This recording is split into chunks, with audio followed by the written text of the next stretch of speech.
Baik, Assalamualaikum warahmatullahi wabarakatuh. Kita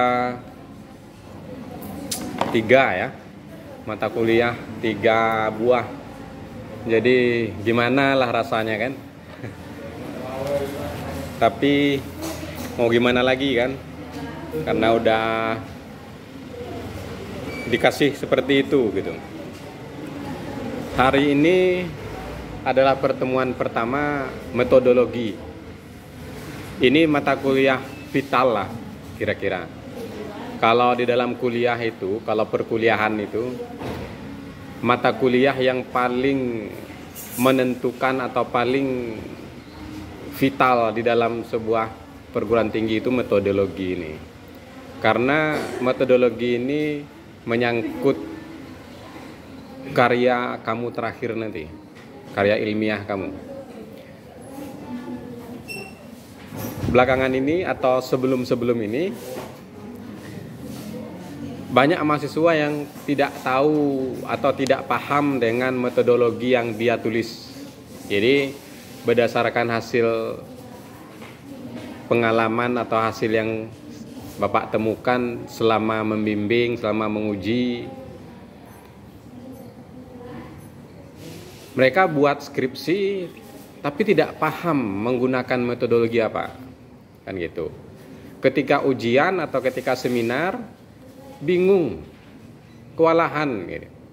Sehingga kadangkala kami tim penguji itu apa yang mau ditanyakan gitu kan, bingung, apa yang dia buat pun dia tidak tahu. Maka dari itu tolong kalau metodologi ini kita agak anulah dikit kan, agak serius dikit. Karena nanti berkaitan dengan pemilihan judul skripsi nanti. Gitu. Ya. Semester 7 besok semester 6 besok kamu sudah bisa ngajuin judul. Sudah bisa ngajuin judul untuk mulai melangkah menyusun skripsinya. Di semester 7 itu udah nggarap itu. Sudah istilahnya udah mulai jalan gitu. Dan semakin cepat maka semakin bagus lah. Skripsi kuliah ini yang sebenarnya kuliah itu ya di skripsi itu. Karena kenapa? Karena skripsi itu melawan diri sendiri. Kalau rajin bimbingan cepat selesai. Kalau malas bimbingan otomatis lama selesai. Jadi melawan diri sendiri itu yang susah. Kadang-kala kenapa lama, kenapa enggak bimbingan? Karena malas nemui dosen, malas ke kampus kan, malas cari buku. Jadi kuliah melawan diri sendiri itu yang susah. Jadi skripsi itu melawan diri kamu sendiri. Pagi-pagi udah cari dosen. Kadang pagi jam 8 sampai di sini, jam 2 baru ketemu dosennya. Melawan itu, menunggu sampai jam 2. Itu kadang malas pulang. Ujung-ujung nggak ketemu. Jadi memang dituntut kesabaran gitu. Sabar menunggunya itu yang harus dilakukan. Karena apa? Karena kami juga seperti itu dulu. Ya. Sekarang sebelum saya saya memberi gambaran atau istilahnya nanti kita akan diskusi lah selama materi metodologi ini. Paling tidak saya kasih gambaran umum saja dulu. Nanti akan saya bagikan juga per kelompok metode-metodenya. Oh ini metode ini gitu ya. Biar kita sama-sama nanti kalau pas kuliah pinjam skripsi. Ada skripsi yang sudah istilahnya kakaknya sudah wisuda, skripsinya kita jadikan itu untuk pembahasan kita. Jadi misalnya di prodi itu ada skripsi kualitatif, kuanti, PTK, eksperimen. Kita pakai itu. Kita gunakan di sini. Kita bahas itu supaya kamu tahu mulai dari abstrak sampai kesimpulan.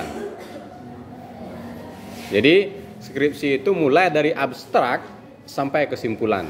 Semuanya akan dilihat oleh penguji dan akan dikupas gitu. Jadi itu harus kita tahu dulu. Jadi kebanyakan di kita ini, khususnya pada prodi ekonomi itu, kebanyakan kita itu kuantitatif. Kuantitatif itu bagaimana? Kuantitatif itu dia bersifat angka gitu. Jadi dapat hasil, jelaskan gitu. Dan kuantitatif itu identik dengan kita menguji teori gitu. Menguji teori. Misalnya menurut si A ini pengertian ini seperti ini. Betul tidak teori ini, kan gitu. Maka diuji.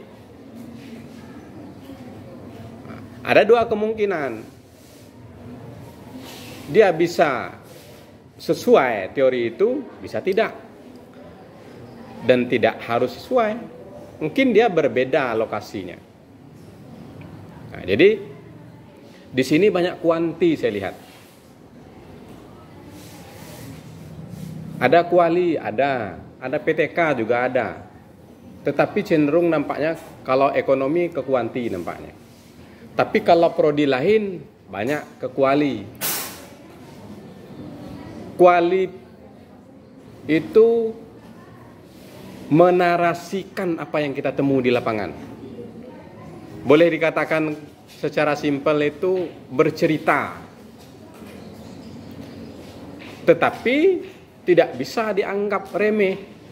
Kalau orang menganggap kuali itu mudah, gampang, malah yang kualitatif itu yang harus detail dan membutuhkan waktu yang sedikit agak panjang.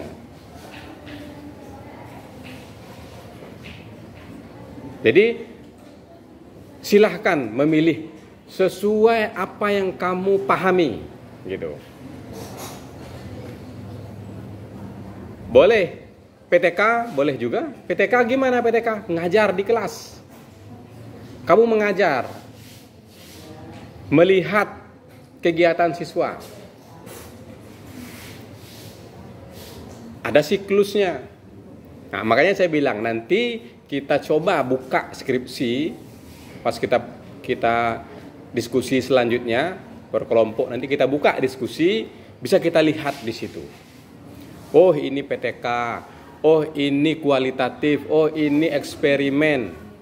Bisa kita lihat di situ. Oh, kalau di kuanti seperti ini metode analisisnya. Kalau di PTK seperti ini analisisnya. Kalau di kuanti seperti ini analisisnya. Ya. Nah, jadi secara garis besar saya ingin mengatakan kepada kamu bahwa semuanya boleh untuk kamu gunakan metode itu. Tetapi sesuai dengan kemampuan atau sesuai dengan keinginan kamu sendiri. Tidak ada paksaan nanti dari pembimbing, oh kamu harus seperti ini, nggak ada. Sekarang kamu pilih mana yang mau. Gitu. Nah, kemudian ada juga yang berbentuk hubungan, korelasi. Nah, korelasi misalnya, contoh judulnya yang menggunakan analisis korelasi. Nah, itu alat analisisnya SPSS nanti itu. Menggunakan SPSS ada, SEM ada. Itu kan kalau dia kuali dia menggunakan teori-teori misalnya mereduksi data, verifikasi data, ada lagi analisis domain, taksonomi. Nah, itu jenis-jenis kuali. Nah, nanti pas kita diskusi, kita buka skripsi nampak di situ. Apa yang dibahas di kuanti, apa yang dibahas di kuali, apa yang dibahas di eksperimen. Ya. Nah, sekarang cuma saya kasih gambaran secara umum supaya tahu bahwa oh seperti itu skripsi itu. Seperti itu metode itu. Dan nanti di akhir kita perkuliahan terakhir kita kuliah, silakan buat proposal satu kamu. Proposal itu tugas lah, tugas akhir lah. Proposal itu mungkin bisa jadi nanti bisa digunakan untuk judul kamu. Silakan, judul kamu pas skripsi besok. Ya, nah, bisa seperti itu. Jadi tidak payah-payah lagi nanti besok. Oh sudah punya judul kan gitu. Tinggal ngajuin aja ke prodi gitu. Nah, jadi nanti terserah mau pilih apa, silahkan. Tugasnya nanti saya kasih itu untuk tugas akhir saja. Sekarang kita pelajari aja dulu bagaimana metodenya.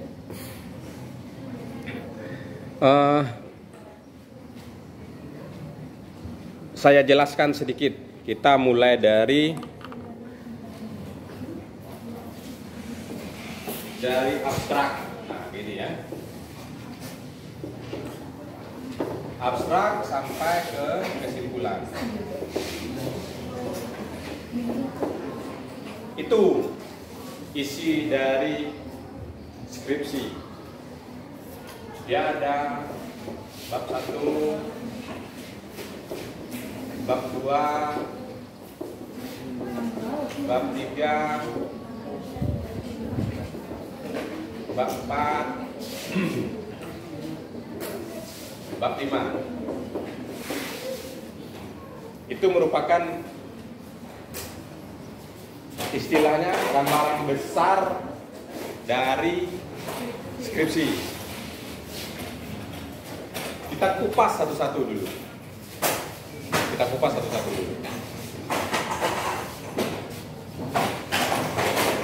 Sebelum ke sini kita bahas judul aja lah dulu. Judul.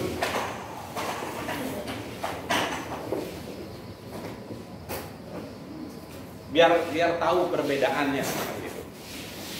Siapa yang bisa kasih judul dulu contoh satu? Siapa yang bisa? Coba. Ngomong aja. Tunjuk tangannya, jangan banyak seperti itu. Siapa? Silakan. Biar tahu, oh saya nanti dibedakan. Oh ini judul ini, oh ini judul ini gitu. Silakan. Satu orang. Ngomong saja. Nanti saya tambahkan. Silakan. Silakan, judul satu. Satu saja. Contoh, ini contoh saja. Coba, siapa? Siapa namanya? Pratiwi. Judulnya apa? Pengaruh brand image terhadap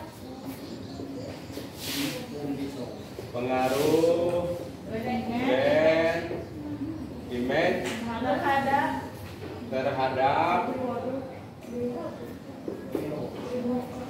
terhadap apa? Keputusan pemilihan apa?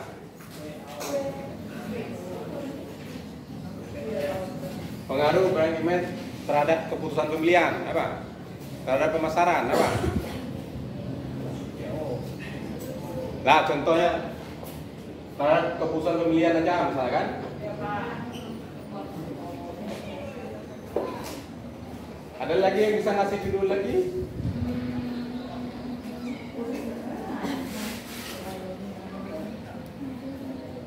Ada lagi? Silakan. Selain pengaruh, ada yang bisa lagi kasih judul? Silakan. Siapa namanya? Dela, silakan. meningkatkan hasil belajar IPS terpadu melalui strategi pembelajaran kooperatif luas. Meningkatkan hasil belajar IPS terpadu melalui strategi pembelajaran kooperatif strategi pembelajaran komparatif, reward and punishment. ya betul Pak. Siswa kelas 7 SMP 43 Merangin. Siswa kelas 7 SMP 4 Merangin. B SMP Negeri 4 Merangin. 4 Skripsi Zainal Abidin. Iya gitu, di kampus, di perpus. Merangin boleh. Ini ada perpus nggak? Ada lagi. Pengaruh yang banyak Pak. Nah, itu kuanti itu. Oh, kalau pengaruh itu kuanti Pak. Pengaruh itu ke kuantitatif, identik gitu. Oh, Ada lagi lain. Silakan. Analisis kek? Nah, silakan. Analisis Tira.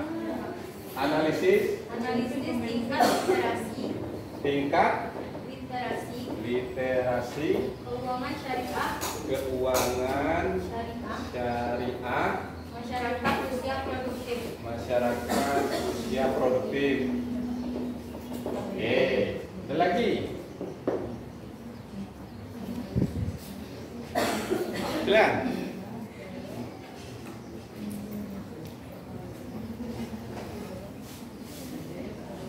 Silakan. Silakan, Mike. Analisis perilaku konsumsi mahasiswa ditinjau dari motif bertransaksi. Analisis Perilaku konsumsi mahasiswa perilaku konsumsi mahasiswa mahasiswa ditinjau dari motif bertransaksi. ditinjau dari motif bertransaksi. Oke. Ada lagi selain analisis? Evaluasi ya. Apa? Ya silakan sebutkan aja. Evaluasi kualitas pelayanan 6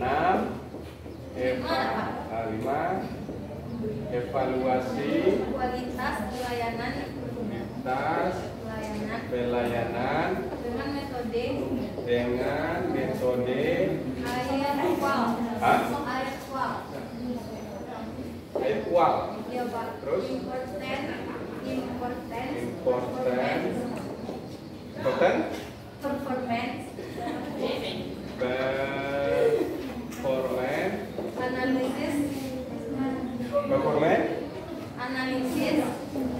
analisis dan competitive zone of tolerance based improvement. dan seterusnya lah ya. Berikutnya lagi ada lagi?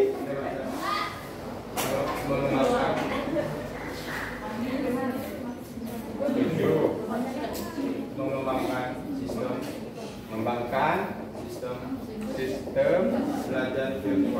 belajar virtual. Terus dah belum Pak. Virtual online. Nah, terus virtual itu sudah online Pak. Terus yang lebih baik dari guru satu ke guru yang lainnya. yang Dari yang lebih baik terhadap siswa melalui guru yang satu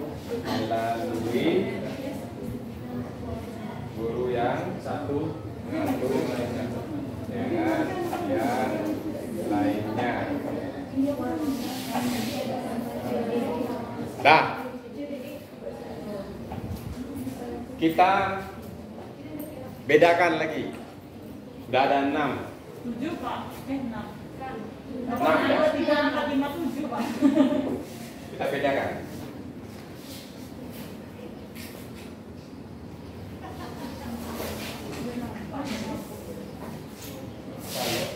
Kalau dia pengaruh, ya, saya tambah lagi 8. Hubungan motivasi terhadap hasil belajar. Saya kasih lagi lah 9. Peningkatan hasil belajar dengan metode jigsaw. Contoh saja. Saya akan beda-bedakan. Ini identik dengan quantity.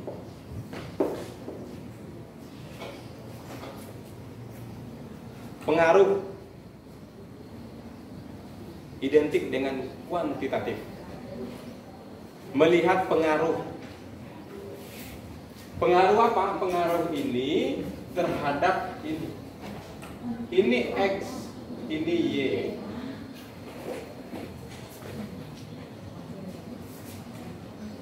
Kalau dia satu buah seperti ini, berarti ini X1 biasanya.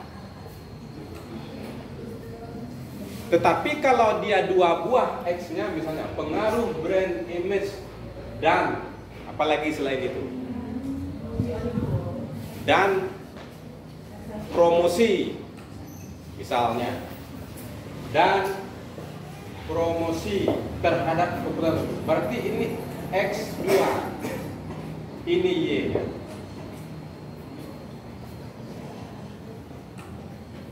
Berarti ada berapa variabel di sini?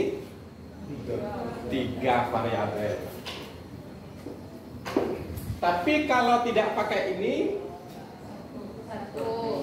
2.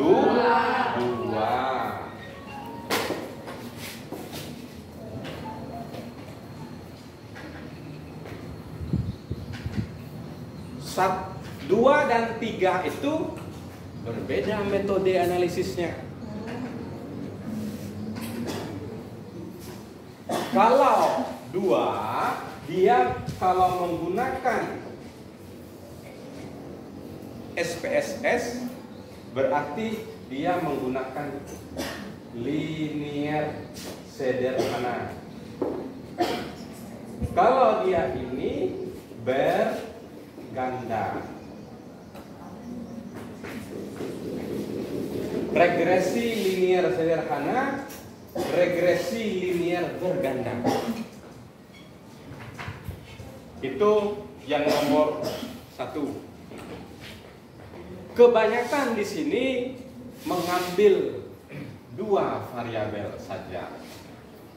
X langsung ke Y. Tidak X1, X2, Y. Ada yang mengambil 3 variabel, Pak? Ada orang-orang tertentu. Mungkin orang-orang yang bisa dikatakan agak rajin lah. Karena apa? Karena akan berbeda perhitungannya ketika analisis data nanti.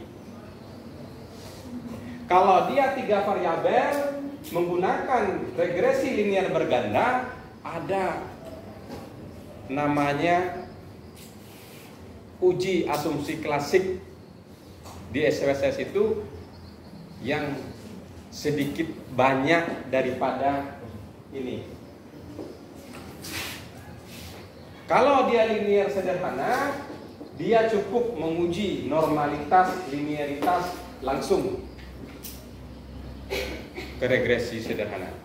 Kalau dia 3 variabel, dia menggunakan normalitas, linearitas, heterokedaktisitas, multikolonialitas, dan lebih bagus lagi menggunakan autokorelasi, dan lebih bagus lagi menggunakan homogenitas. Banyak uji yang dilakukan.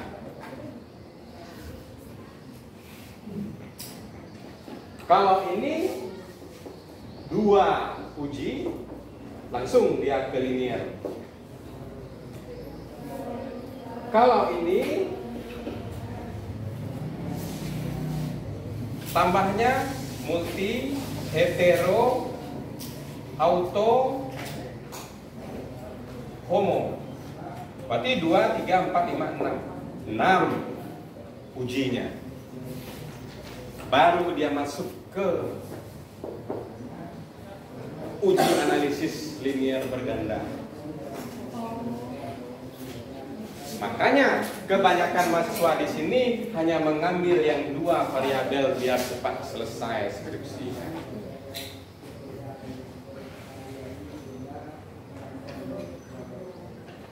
Nah, itu yang kuanti. Ada lagi kuanti model lain, Pak? Ada.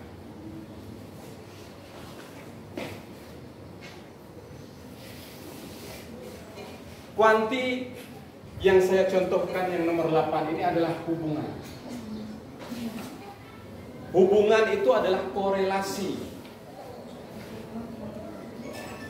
Juga menggunakan alat seperti ini, SPSS ini, tetapi dia di perhitungannya tidak menggunakan regresi linear sederhana dan tidak menggunakan regresi linear berganda. Dia langsung uji korelasi.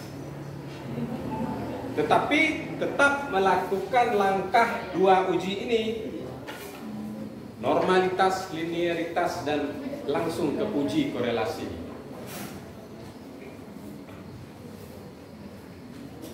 Nah, itu yang kuanti. Kuanti ini sangat digemari orang. Mudah. Mudahnya bagaimana? Mudahnya kalau sudah analisis data, sudah dapat angka-angkanya, selesai. Mudah. Tinggal interpretasi data lagi. Kamu menjelaskan hasil itu apa maknanya. Angka yang diperoleh dari pengujian oleh uji-uji yang dilakukan itu apa maknanya. Tinggal itu saja kerja kamu. Dan skripsinya selesai. Berbeda dengan kualitatif. Kualitatif itu dia tidak bersifat angka, tetapi sedikit rumit. Apa rumitnya di situ? Kalau kita berpikir secara apa namanya? Secara gamblang saja, waduh saya pilih yang kuali aja, nggak pakai hitung-hitung, nggak pakai angka-angka. Kalau kuanti ngitung-ngitung, saya nggak paham ngitung-ngitung. Padahal yang kuali itu yang rumit. Kalau orang-orang yang sebenar-benar peneliti, nah ini sebenar-benar peneliti. Kalau orang-orang yang sebenar-benar peneliti, orang-orang yang dunianya itu dia lebih senang ke kualitatif analisis seperti ini. Karena meneliti itu rasa, itu katanya. Dia tidak dapat angka selesai, nggak gitu katanya. Itu orang-orang, kalau orang-orang yang peneliti itu kayak profesor itu seperti itu.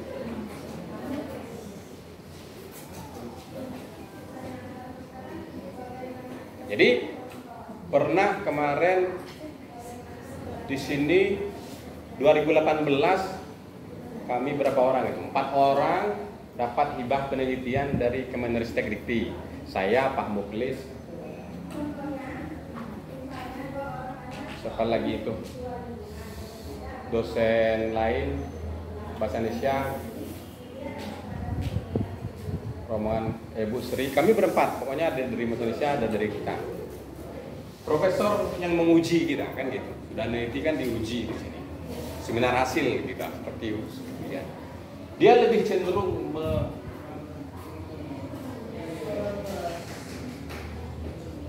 yang kuali,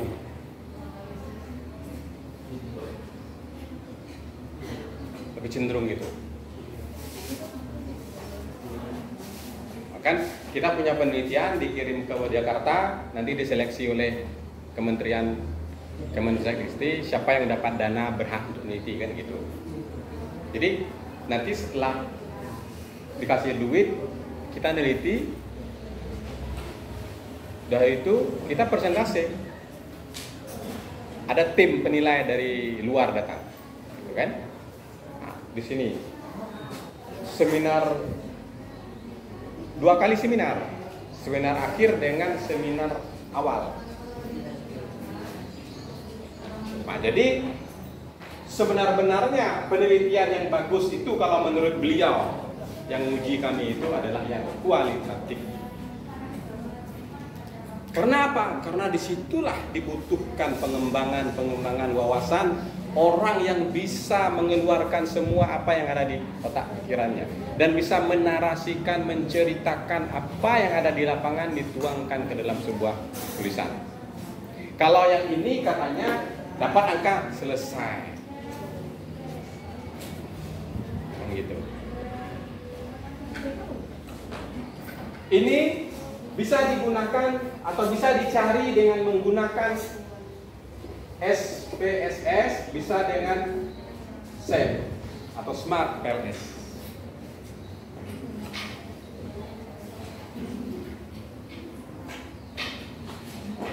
Itu yang kuanti. Hubungan lebih simpel pula dari pengaruh ini. Lebih mudah. Jadi kalau judulnya hubungan ini mudah daripada pengaruh, itu lebih bagus, lebih pintar, lebih mudah ini. Tapi karena mahasiswa banyak yang ini di sini pengaruh semua. Makanya ketika disuruh kuali, mereka kewalahan.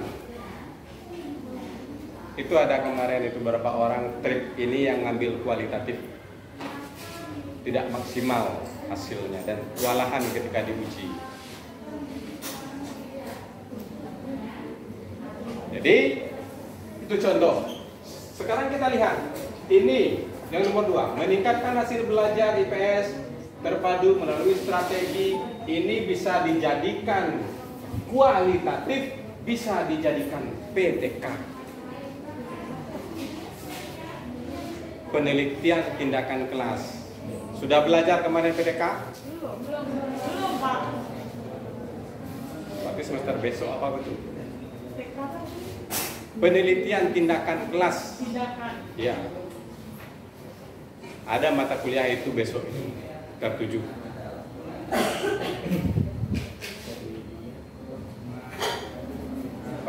Ada apa tidak ada di sini. Nah, jadi itu bisa ditekan situ. Dan itu tergolong ke dalam kualitatif.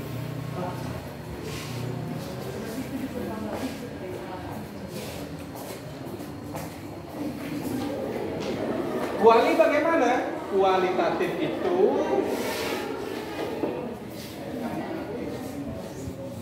kalau kuanti dia bersifat angka-angka untuk menjawab semua persoalan yang akan kita bahas di dalam skripsi itu, tetapi kalau kuali dia dari wawancara.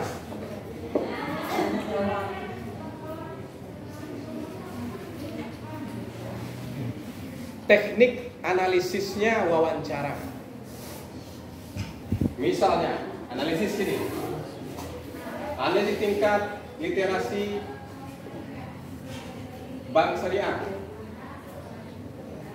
Masyarakat terhadap apa ini?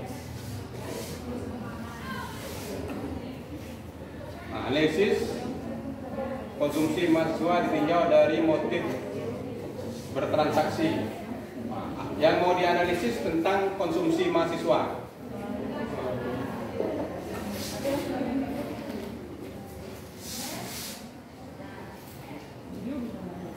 Dari mana kita dapat tahu bahwa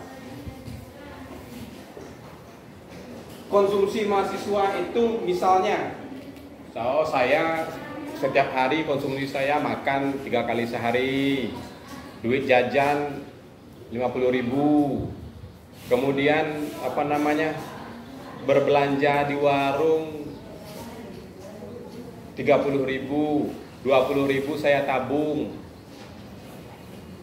Nah, itu konsumsi harian mahasiswa. Bulanannya berapa lagi?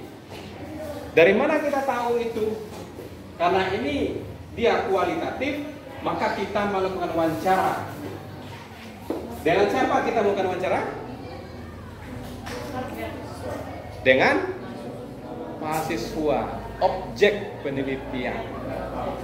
Objek penelitian siapa? Mahasiswa. Cukupkah kita melakukan wawancara dengan mahasiswa satu orang? Tidak cukup.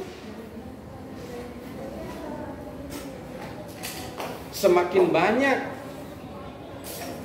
kita melakukan wawancara kepada mahasiswa, semakin baguslah itu akan hasilnya. Berbeda dengan kuali tadi. Kalau kuali tadi ini sudah ditetapkan respondennya berapa, sampelnya berapa. Kalau sampelnya misalnya 20 orang, otomatis yang 20 itu aja. Kalau dia kuali, dia tidak bisa dipatokkan seperti ini.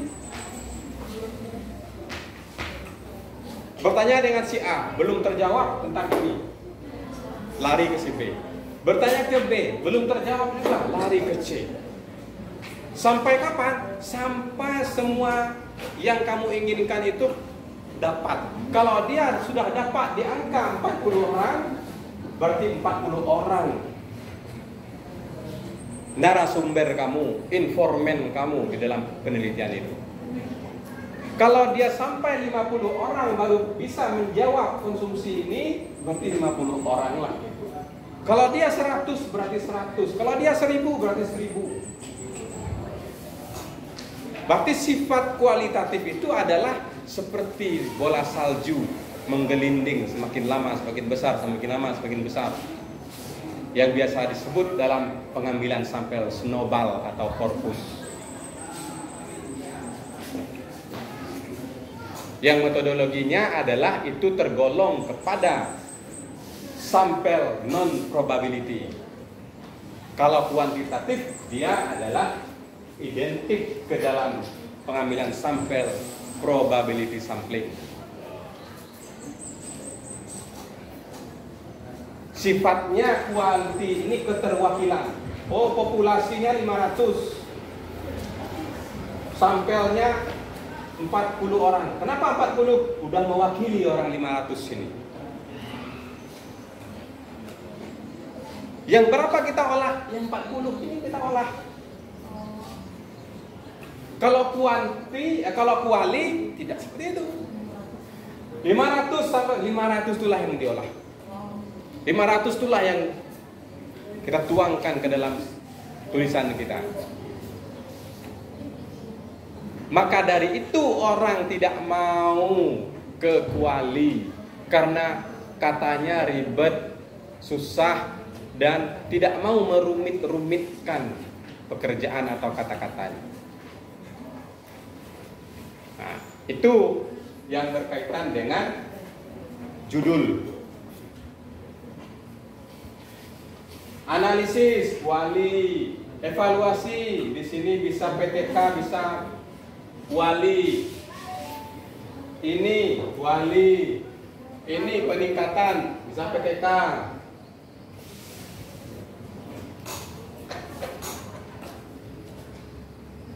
Tergantung nanti kamu mau pilih apa. Ada lagi nanti eksperimen.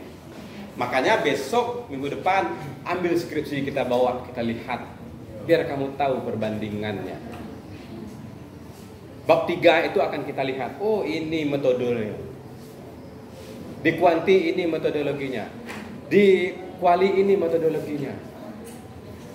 Kalau di kuali ada analisis reduksi data, analisis verifikasi. Ada analisis taksonomi, analisis domain. Kan? Kalau di kuanti dia menggunakan alat analisis seperti korelasi, linear berganda, linear sederhana. Nanti akan kita lihat gitu. Sekarang kita lihat abstrak lagi.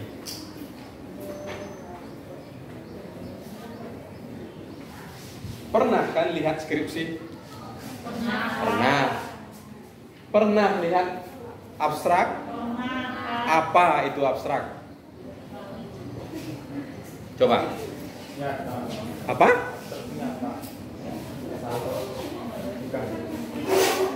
Abstrak itu nyata. Itu dalam arti apa itu?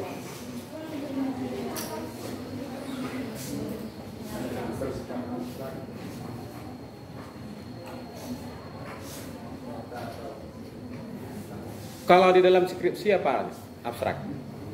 Pernah baca? Nah, lihat Pak. Enggak pernah baca? Nah, Enggak pernah? Oh, enggak pernah baca ya. Abstrak itu adalah suatu ringkasan dari sebuah karya ilmiah atau penelitian kamu. Kalau orang yang sudah biasa membaca, nah ini saya kasih tahu. Kalau orang yang sudah biasa membaca, misalnya ini sebuah buku metodologi Kuali, baca, sudah dibaca, wah dibaca bagian depan, udah tahu isi buku itu. Jadi dia tidak membaca seluruh dari nomor 1 sampai nomor 200.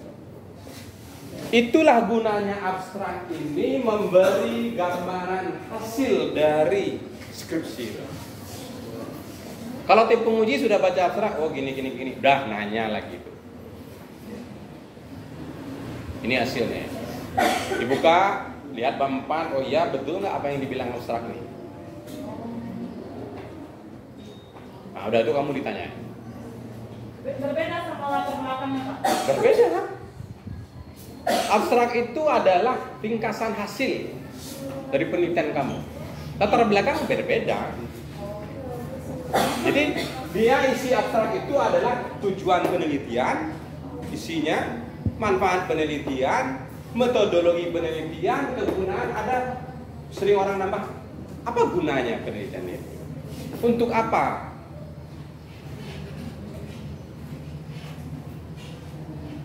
Itu isi abstrak.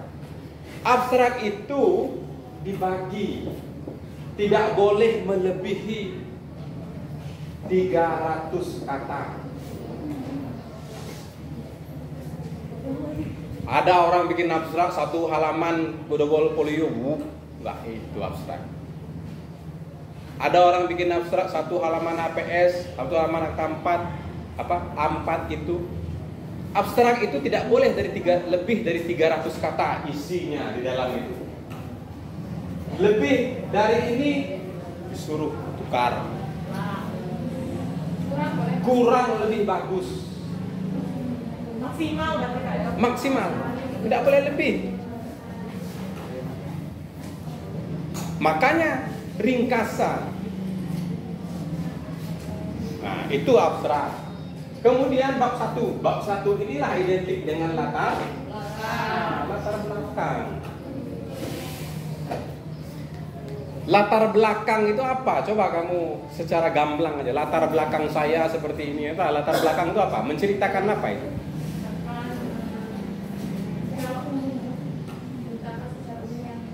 Karya ilmiah yang disampaikan juga yang memang dia. Contoh gimana? Saya umum gimana?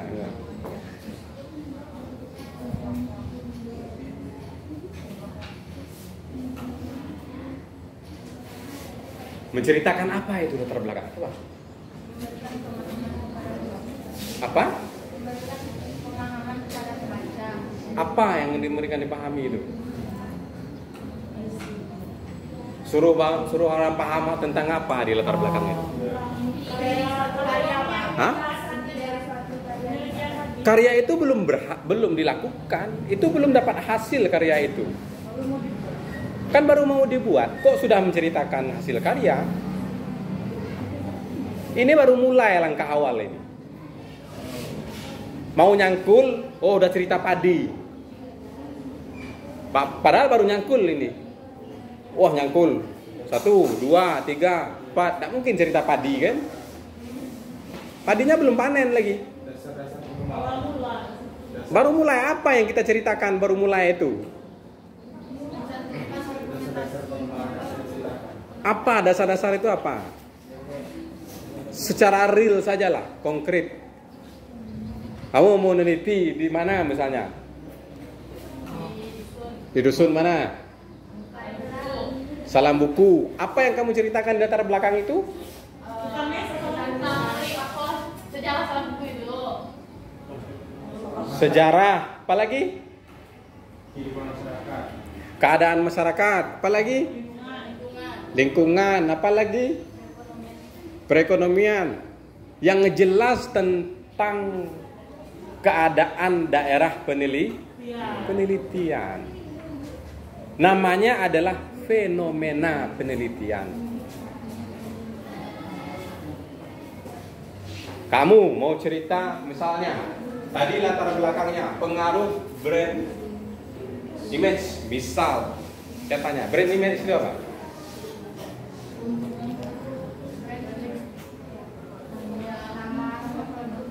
Nama produk tadi ya so sana kuat. Padahal merek itu ayam Max itu Tapi disebutnya juga Semua aqua. Padahal semuanya Aqua. Padahal beda merek. merek tapi satu merek tuh lagi. Berarti istilahnya sering orang nyebut ya. Hubungan lain. Jadi di latar belakang itu tentang inilah yang kamu ceritakan.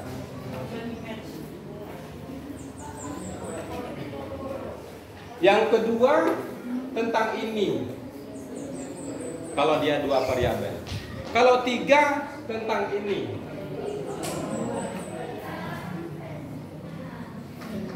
Akan tetapi sebelum masuk ke variabel ini, ceritakanlah kalau ini lokasinya misalnya keputusan pemilihan di desa misalnya tertentu atau di kampus tertentu, ceritakanlah dulu keadaan kampus.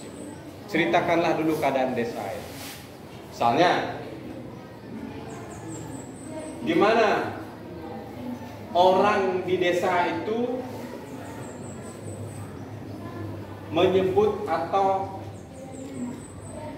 mengingat tentang ini. Setiap orang desa itu berbelanja, dia beli air mineral, mereknya mungkin lain, tetapi dia sebut juga aqua. Gimana istilahnya antusias orang menyebut itu, atau berapa banyak orang menyebut itu, bisa kita presentasikan. Itu diceritakan dulu. Jadi kadangkala banyak mahasiswa membuat latar belakang itu, pertama dibikinnya teori dulu, teori segala macam, tiba-tiba muncul angket observasi awal, ya kan? Sebelum angket ini muncul, itu cerita fenomena dulu. Jadi tidak serta-merta angket itu muncul. Ceritakan keadaan masyarakat di situ. Oh, orang di sini senang berbelanja air aqua. Atau orang di sini tidak suka berbelanja air aqua. Kamu melihat secara kasat mata dulu itu. Atau kamu melakukan wawancara dulu dengan orang di situ. Kamu melakukan wawancara. Berdasarkan hasil wawancara dengan tanggal sekian, jam sekian, menanyakan bahwa apakah atau masih terdapat masyarakat yang tidak segala macam. Sudah panjang lebar cerita fenomena keadaan di situ, baru untuk menguji ini betul tidak apa yang kita lihat, betul tidak apa yang kita tanyakan tadi, baru kita buat lembar pertanyaan berupa angket untuk observasi awal. Sekitar mungkin 5-10 pertanyaan dengan responden atau sampel mungkin sekitar 10 orang. Baru kita lihat hasilnya. Apa hasil dari orang jawab? Banyak yang menjawab iya atau banyak yang menjawab tidak, kan gitu. Jadi tidak serta-merta teori. langsung muncul angket. Kebanyakan mahasiswa bikin seperti itu. Fenomena tidak ada. Sedangkan kita ini melihat fenomena dulu di lapangan. Jadi dasar meneliti itu melihat keadaan dulu. Apa keadaan di sini? Wah, ini bagus nih meneliti kalau seperti ini. Tanyakan dulu dengan orang itu kan gitu. Ketemui atau siapa di situ atau lihat dulu. Sistematika penulisan latar belakang itu dia bersifat dari deduktif ke induktif, dari umum ke khusus. Itu isi latar belakang. Ceritakan yang umum dulu. Langsung dia mengerucut piramida terbalik. Berbeda dengan jurnalistik, wartawan itu dari induktif ke deduktif, dari yang khusus ke yang umum. Itu perbedaan wartawan dengan mahasiswa. Kalau mahasiswa bikin berita di koran, dia seperti ini, khusus langsung umum. Kalau tidak seperti itu, berarti wartawan itu tidak tahu cara menulis.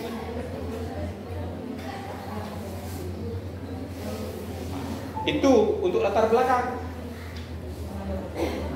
Dan latar belakang ini boleh diisi dengan tidak terlalu banyak teori di dalam. Kalau dia mungkin 2 variabel yang kamu gunakan tadi, cukup untuk brand image satu teori, ini satu teori, dah.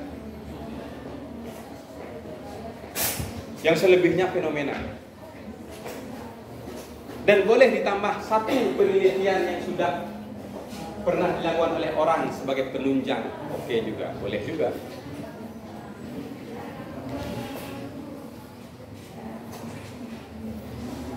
Ya. Ada yang ingin ditanyakan dulu? Silakan. Ada yang ingin ditanyakan? Kalau tidak kita lanjut lagi.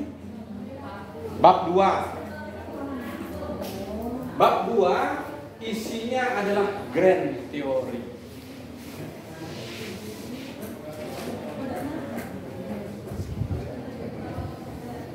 Grand theory di situ apa?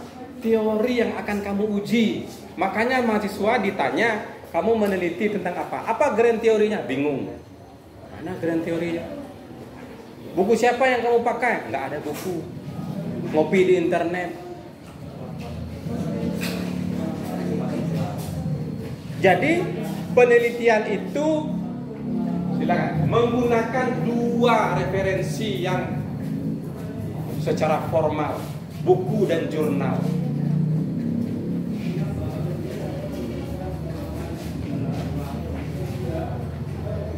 Kalau tidak menggunakan itu, dari mana grand theory itu?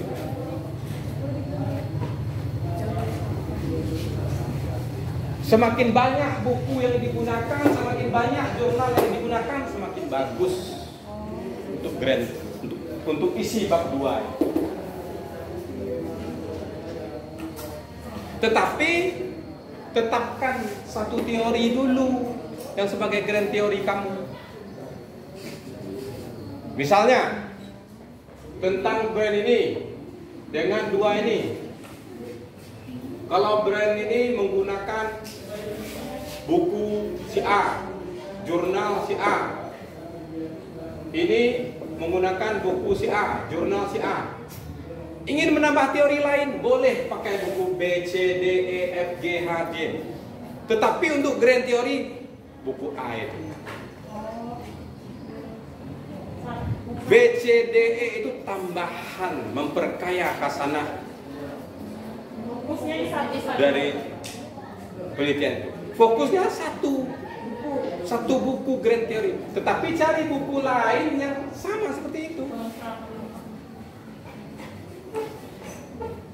Isi grand theory yang satu buku itu, kamu mencari teori tentang ini, teori tentang ini, dan indikator tentang ini dan tentang ini.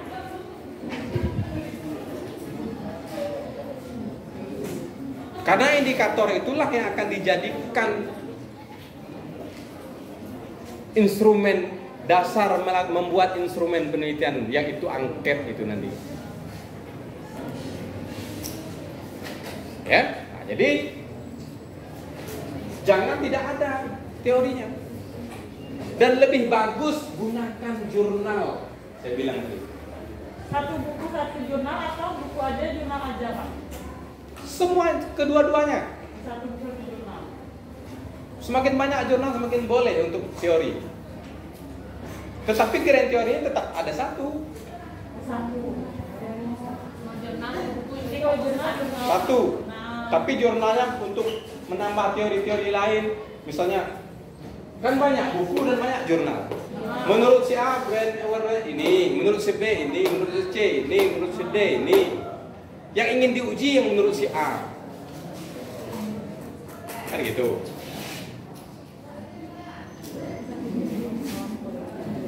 Semakin banyak menggunakan buku, semakin banyak menggunakan jurnal, itu lebih bagus. Tetapi rekomendasi para peneliti untuk sekarang ini, perbanyaklah menggunakan jurnal.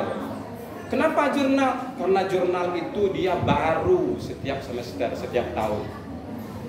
Ribuan jurnal di dalam internet itu adalah hasil dari peneliti-peneliti, hasil dari orang meneliti secara terbaru. Mungkin setiap hari ada orang wisuda. Setiap hari Sabtu sekali seminggu ada orang wisuda di seluruh Indonesia ini. Tidak di kita, di Jambi, tidak di Jambi, di Padang, tidak di Jawa, itu ada orang wisuda.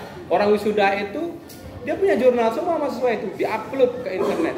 Otomatis teorinya kan baru-baru itu, hasilnya kan baru-baru. Dibandingkan dengan buku. Buku kadangkala orang malas menulis. Menulis 1 tahun sekali mungkin. Ya kan? Kalau jurnal dia per semester update terus, apalagi kampus-kampus besar sampai 3 kali setahun sudah, 4 kali setahun sudah. Jadi gunakanlah itu. Tetapi kamu menggunakan itu, jurnal itu silakan jurnal digunakan dan jurnal itu di print, dibawa pas ujian dan sumbernya di daftar pustaka dibikinlah dari jurnal. Jadi jurnal itu Ya, dari jurnal, dari buku, dari jurnal, dari buku, dari jurnal. Jadi kadang-kala menggunakan jurnal tapi tidak dibikin daftar pustakanya. Sumbernya di mana ini? Bingung. Dari jurnal kok nggak ada di daftar pustaka. Ya? Wah, disitulah kegunaan ini. Apa namanya? Teori ini. Kita sampai jam berapa? setengah 12. Ini 30 menit. 30 menit lagi. Ya kan? Nah, itu bab 2-nya. Di bab 2 ini juga berisi, di samping teori, isinya adalah penelitian yang relevan. Penelitian yang relevan itu adalah penelitian terdahulu. Penelitian terdahulu itu peneliti orang yang sudah melakukan penelitian tentang ini. Kamu masukkan ke dalam bab 2 sebagai acuan penelitian kamu.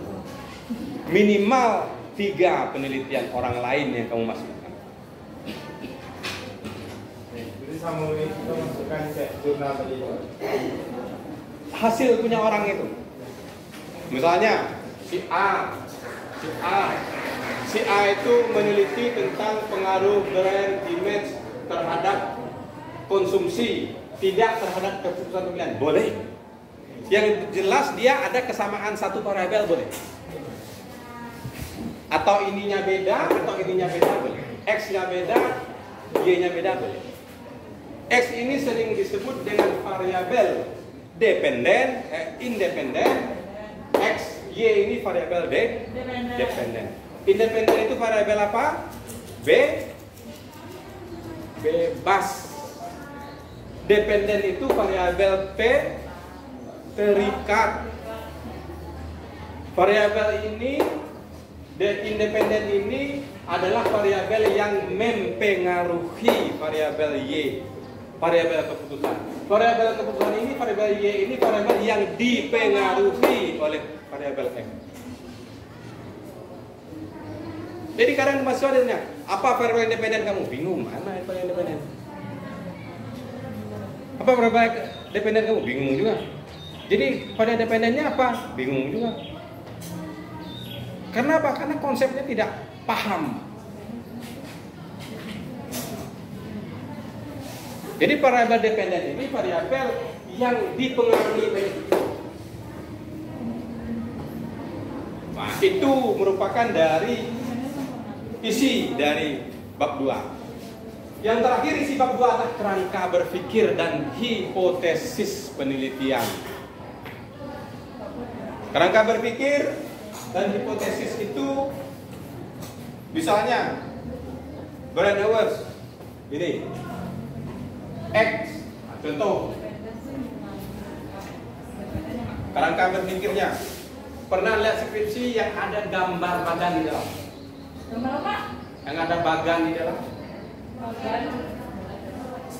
Nanti buka lah skripsi. Kerangka berpikir X, taruh ini X1 karena 3, X2 Y.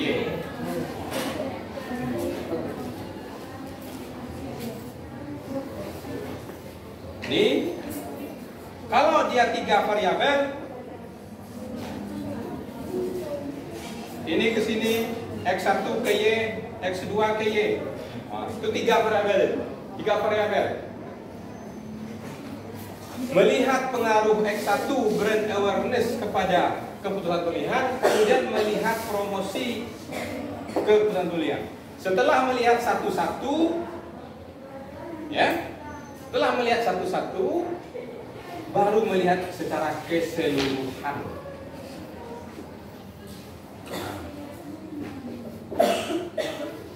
Kalau satu-satu misalnya, pengaruh tidak X dengan Y ini, pengaruh tidak X2 dengan Y ini, kedua-duanya mempengaruhi tidak?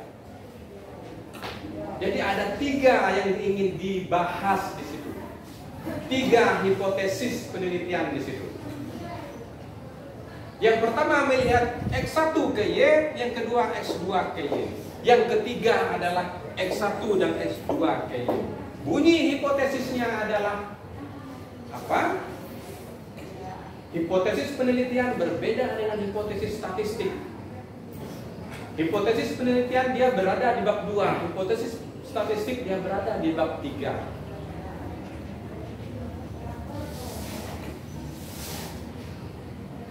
Hipotesisnya adalah contoh, diduga X1, diduga brand awareness berpengaruh terhadap keputusan pemilihan. Nomor 2, diduga promosi X2 berpengaruh kepada brand awareness atau berpengaruh kepada keputusan pemilihan. Yang terakhir, diduga X1 brand awareness dan X2 keputusan pemilihan berpengaruh terhadap keputusan pemilihan. Dan ada juga yang membuat berpengaruh signifikan terhadap keputusan pemilihan. Dan ada juga yang membuat berpengaruh positif signifikan terhadap keputusan pemilihan. Ketiga itu akan beda penjelasan di bab 4 nanti. Jangan main-main.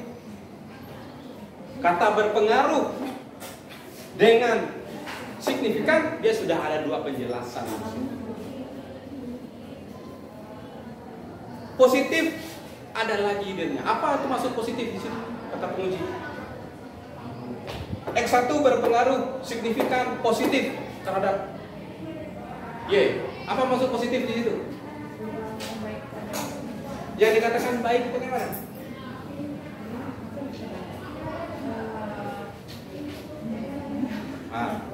Iya kan?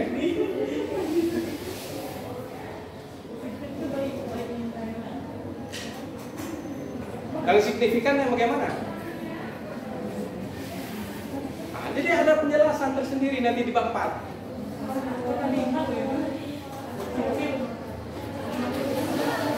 Nah, sekarang coba kamu gambarkan kurva positif. Nah, itu pula kata dosen, kata penguji. Kamu tahu nggak kurva positif gimana? Kurva negatif gimana? Gitu. Nah, jadi itu isi dari bab 2. Kalau dia 2 variabel cuman X1 dia langsung saja ke Y. Hipotesisnya adalah diduga berneurons berpengaruh terhadap kebutuhan pembelian. Cukup satu saja. Makanya identik orang di sini menggunakan dua variabel. Tetapi saya lebih senang menguji yang ini.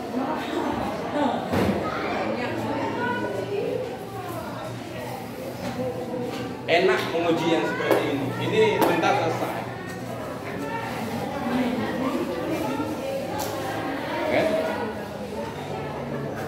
Dan mahasiswa yang memilih ini yaitu orang-orang pilihan.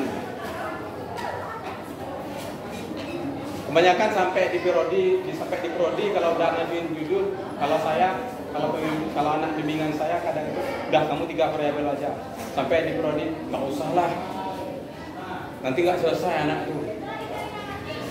Padahal saya bimbing terus. Itu kira-kira. Itu bab 2. Oke. Kita masuk ke bab 3.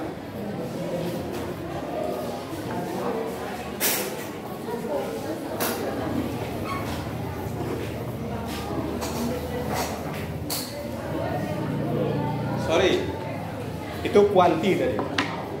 Kalau dia kuali, ya, kalau dia kuali, isi dari bab 2-nya tetap teori, tetap grand teori, tetapi dia tidak pakai kerangka berpikir dan tidak pakai penelitian.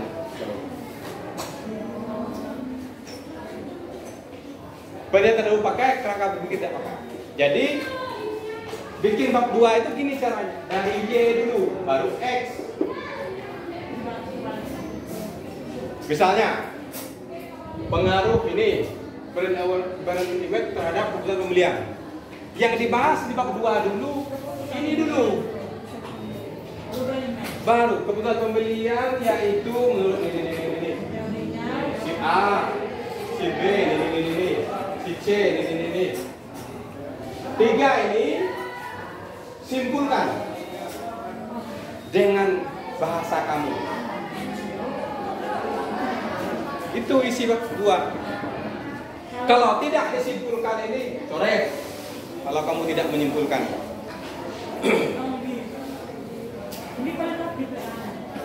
Ya, itu.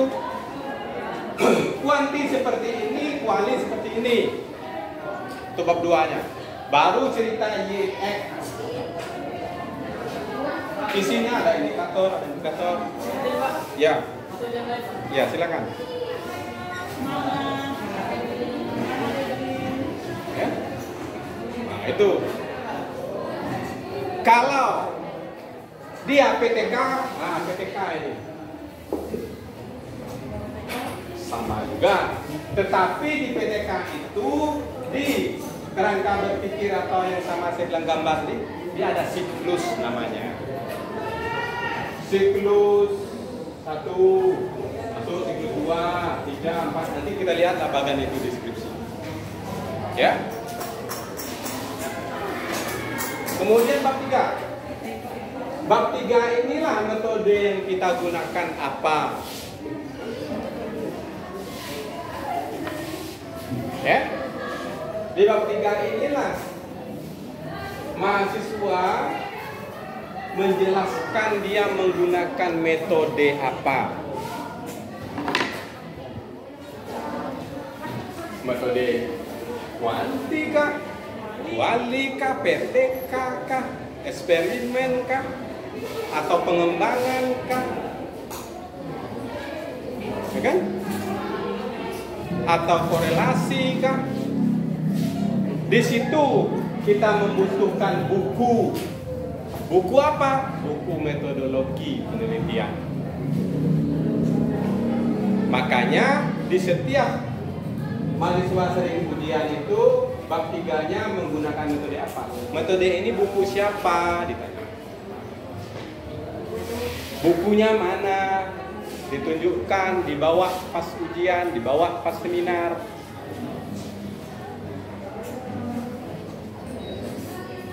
Itu isinya. Metodologi isinya. Kemudian apalagi isinya di situ? Ada sampel, ada kalkulasi,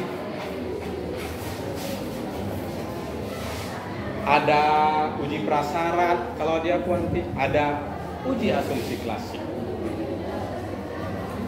Kalau dia kuali, isinya adalah di bab 3 dia berisi informan penelitian. Informan penelitian itu siapa? Yang kita wawancara, narasumber. Teknik analisis data, menggunakan apa? Teknik analisis datanya, analisis domain kah? Taksonomi, kan? Banyak bentuknya. Nah, jadi itu merupakan isi dari bab 3. Bab 4 adalah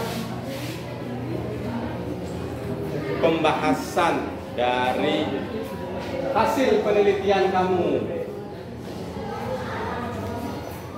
Apa yang kamu peroleh di lapangan, apa yang sudah kamu analisis, apa yang sudah kamu gunakan. Silakan di bab 4 inilah kamu memaparkan dan menjelaskannya.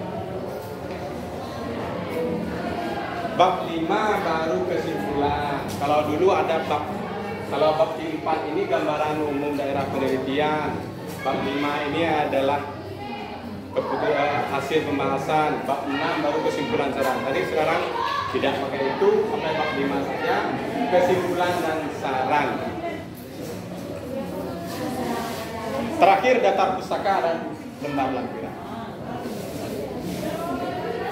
Saya rasa secara garis umum sudah saya jelaskan satu persatu. Nanti kita akan melihat, istilahnya kita akan mendiskusikannya di pertemuan berikut, ya. Untuk ini kita perdalam kita lihat skripsi ini. Ya, supaya kita oh gini, ya.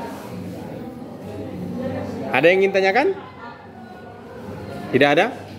Nggak ada, cukup sekian. Iya, cukup sekian. Kita lanjut untuk yang berikutnya itu di